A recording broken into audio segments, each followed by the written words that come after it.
In early 2014, Kickstarter backers crowdfunded what was supposed to be the world's first consumer 360-degree camera that could live stream and was waterproof. After a year and a half of delays, with very few forthcoming explanations, backers finally received their cameras in the first half of 2016, but with questionable image quality and resolution that was already out of date.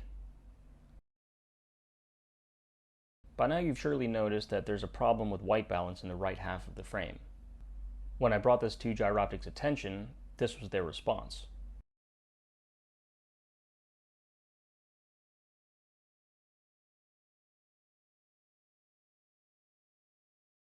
That was kind of hard to believe, but then I looked at the other images that I had shot, and then realized that white balance wasn't the only problem. Because the unit has 3 cameras, there are 3 stitch points, meaning 1 for the sides, putting those together, and 2 inside. If you look at the line on the green arrow, you'll see that not only is the white balance pretty decent, but the stitching is quite good as well. In comparison, the mismatch on the right side of the red arrow is pretty obvious. I pointed this out to them, and here's what they had to say.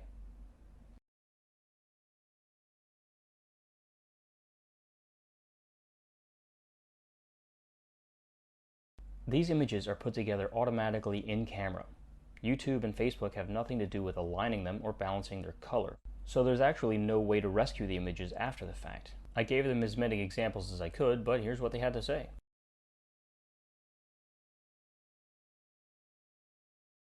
There's can't possibly, and there simply won't.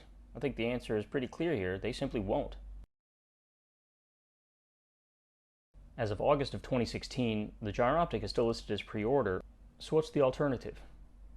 Well, this camera shoots at 2048 by 1024, which would have been great a year and a half ago when it was promised. Then again, the stitching is still pretty bad, so maybe it wouldn't have been that great after all.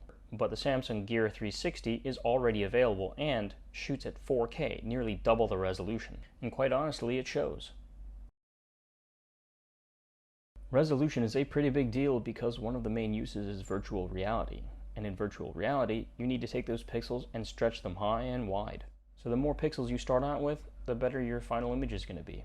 While the Samsung Gear doesn't stitch material on the fly, it does mean that you have the opportunity to rescue material should that need arise. And with only 2 sensors, there are only 2 stitch points. The Samsung's already splash-proof, so it takes care of most usages short of going underwater or live streaming. But not so fast, because not only are the lens cups and bulb adapter not yet available, there still haven't been any updates as to when we might see them. But then again, Giroptic backers are pretty used to that by now. So I'd say take your money and buy something else.